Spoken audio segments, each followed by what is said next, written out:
रिया के बारे में, हसद के बारे में, कि ये कितनी खतरनाक बीमारियां हैं, इसका इल्म हासिल करना भी फर्ज है।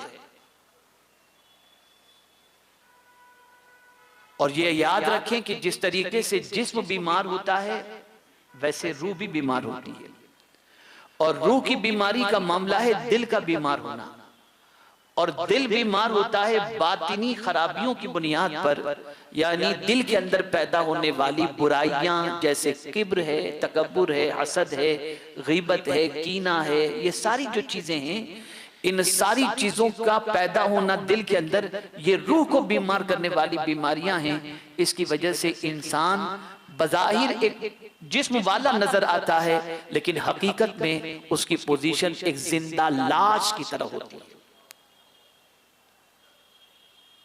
आज हमारे मुआशरे के अंदर तकब्बुर भी बढ़ गया, हमारे मुआशरे के अंदर हसद भी बढ़ गया, और आज हमारे मुआशरे के अंदर झूठ भी बढ़ गया।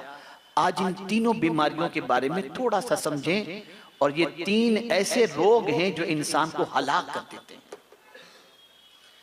इंसान को ये महसूस नहीं होता कि ये बहुत कोई बड़ा गुनाह करने जा रहा है, लेकिन अल्लाह के नजदीक उस गुनाह का कितनी सख्त सजा है, उससे उसे वाकिफियत नहीं होती। अब आप देखें, मैंने जिस आयत की तिलावत का शर्फ हासिल किया, वो आयत करीमा कई मर्तबा आप सुन चुके हैं।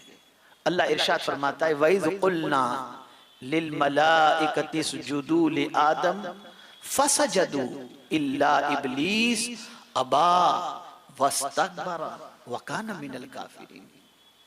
कौन है ये इब्लीस? कौन था? इतनी इबादत करने वाला बंदा कि जिसके हवाले से फरमाया गया कि राई का दाना रखने जितनी भी जगह नहीं, उतने सजदे उसने किए। और किस चीज ने उसको हलाक कर दिया और जन्नत से निकाल दिया गया, बारगाहे समदीयत से उसको मरदूद करार दिया गया, कयामत तक के लिए उसके गले में लानत का तोप डाल दिया गया। वो कौन सा गुनाह है? तो कुरान कहता है, और याद करो, अल्लाह याद दिला रही। और जब हमने फरिश्तों को हुक्म दिया कि आदम को सजदा करो, तो सबने सजदा किया सिवाय इब्लीस के। और उसने क्या किया? मुनकिर हुआ, अबा, मैं नहीं करूंगा, वस्तकबरा, और गुरूर किया। तो क्या हुआ? वकाना मिनल काफिरीन, तो काफिर हो गया।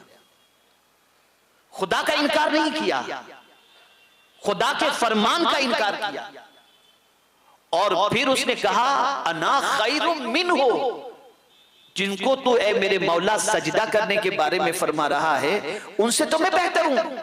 खलक़तनी मिन नार, मुझे तूने आग से पैदा किया, खलक़तहु मिन तीन, और उनको मिट्टी से पैदा किया, तो मैं उससे बेहतर हूं। बस ये अकड़ना था, किसी को कम और खुद को बेहतर समझना था। जिंदगी के सारे सजदे मुंह पे मार दिए गए। तकब्बुर, अल्लाह को किब्र पसंद नहीं। कोई इंसान तकब्बुर करे, मौला उसे गवारा नहीं करता। अब आइए मैं थोड़े से तकब्बुर की डेफिनेशन समझा दूं, ताकि हम सब इस तारीफ के अंदर कहीं लाशऊरी तौर पर इस जुर्म के मुर्तकिब तो हम नहीं हैं। तो आइए मैं आपको तकब्बुर किसे कहते हैं थोड़ा सा उसको समझा दूं, ताकि अच्छी तरीके से जो है वो बात समझ में आ जाए। तहजीबुल अखलाक में अबू उस्मान जाहिज ने अपनी किताब तहजीबुल अखलाक में तहरीर किया है, अल किब्र, तकब्बुर किसे कहते हैं। अब गौर से सुनिएगा, ताकि इस तारीफ को जहन में रखने के बाद इस जुर्म से बच सकें। फरमाते हैं, खुद को बड़ा समझना, अपने अंदर मौजूद खूबियों को अच्छा जानना, और लोगों को घटिया और कमतर जानना। अपने पास जो खूबियां हैं इसे बेहतर समझना, और खुद को बड़ा समझना, और लोगों को घटिया और कमतर जानना, और जिसके आगे तवाज़ो करना जरूरी है उसके सामने खुद को बड़ा जाहिर करना, ये तकब्बुर है। यानी अगर कोई शख्स किसी बड़े के सामने अकड़ता है, जहां तवाज़ु करनी चाहिए, आजिज़ी करनी चाहिए, उस्ताद के सामने, शेख के सामने, बड़े बाप के सामने, माँ के सामने, भाई के सामने, जो खुद से बड़े हैं, जिनके सामने आजिज़ी से बैठना चाहिए, उनके सामने अगर कोई तकब्बुर करता है, अकड़ता है, वो कहते हैं इनको आता क्या। और मैं आपको मिसाल देता हूं, आज का पढ़ा लिखा बेटा अपने बाप को घटिया समझता है अगर जाहिल है।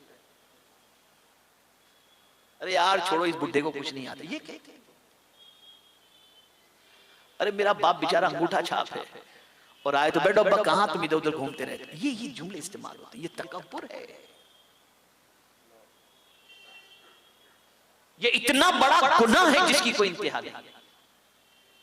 बल्कि मैं आपको बताऊं, अपने माँ बाप के सामने, अब गौर से सुनिएगा, अपने माँ बाप के सामने किसी बात पर जो कंधे जो उछालते हैं ना, जो फॉरेन से सीख लिया है लोगों ने, और इसे स्टाइल समझते, मना फरमाया कुरान शरीफ में, मना फरमाया गया, कुरान शरीफ में मना फरमाया गया कि माँ बाप के सामने अपने कंधे को ऐसे मत करो।